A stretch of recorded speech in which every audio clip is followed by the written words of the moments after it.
আমার মা অসুস্থ, আমার মা মারা যাচ্ছে, আর তুই বলতেছ আমার মা অভিনয় করছে।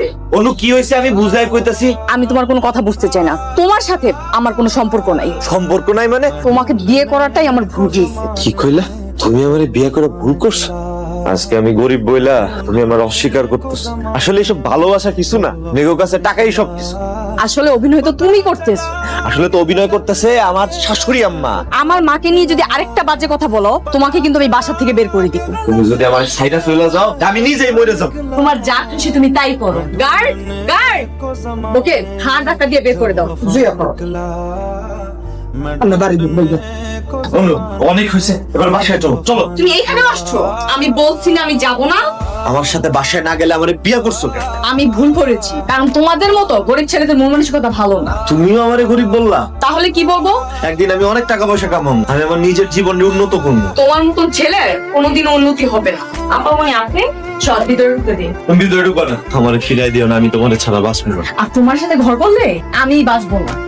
ম্যাডাম, আপা মনে আসছে নিচে। আমি জানতাম আসবে। দুলাভাই ওই সাপামনির লগে ওই ছোট লোকের বাচ্চা আমার মেয়ের জামাই হতে পারে না। আমি কতবার বলবো আমি যাব না? আমার জন্য কি তোমার একটু দয়া মায়া হয় না? না হয় না। আম্মু তুমি ঠিক আছো তো? হ্যাঁ এখন ঠিক আছে, কিন্তু তুই যদি আবার ওর সাথে যাস আমি আর ঠিক থাকবো না। আমি ওর সাথে যাব না। তুই এ বাসায় কেন আসছিস?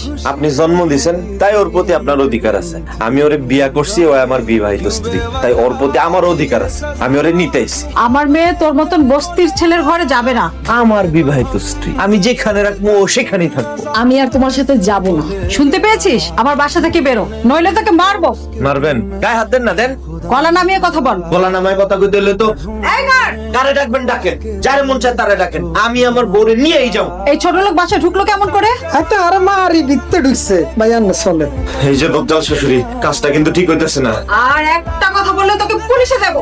রিকশাওয়ালা, বস্তির ছেলে। আরে ভাইয়া আন্না আর কথা শুনেন, ম্যাডামের হুকুম আন্না যাইতে আইতেন না। আমি নিয়েই চলে যাব আমার বউরে। আন্নার বউ আন্নার লগে যাইতো না। আমি কি আরেকটা চেষ্টা করি? আরে ভাইয়া আন্না তো ম্যাডামদের চিনেন না, ম্যাডাম আন্নার মারি একে ভাগা দিয়া লাইব। আমি অনুরে সারা বাঁচুম না, দরকার হয় আমি মরে যাব। আন্নার মরতে মন চাইলে আপনি গেটের বাইরে গিয়ে মরেন, আন্না এনে মরলে আর চাকরি চলে যাইব। কাল থেকে তুই আমার বিজনেস দেখবি, আমার অফিসে বসিস। আমার কিছুই ভালো লাগছে না। অফিসে বসলে মন ভালো থাকবে, আর ওই ছোট লোকের বাচ্চাকে ডিভোর্স দিবি। বিয়া করে তাহলে দুলাভাইয়ের জীবনটা কি লেগে নষ্ট করলেন আপনি?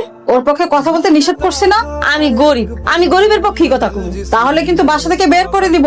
দেন বাইর কইরা অন্য বাসায় কাম করবো, কোনো সমস্যা নাই। আমি কাম জানি, আমার কামের অভাব হইব না। মিনা দেখো কে আসছে। এই ছোট লোকের বাচ্চা আসলে ঢুকতে দিবি না। আন্টি ওই বস্তি ছেলে নিচে চিল্লাচ্ছে, ও আমার মারতে চাইছিল। আপনি হ্যার বউরে নিয়ে যাবেন, হ্যাঁ কি বইয়া থাকবো নাকি? তুই আবার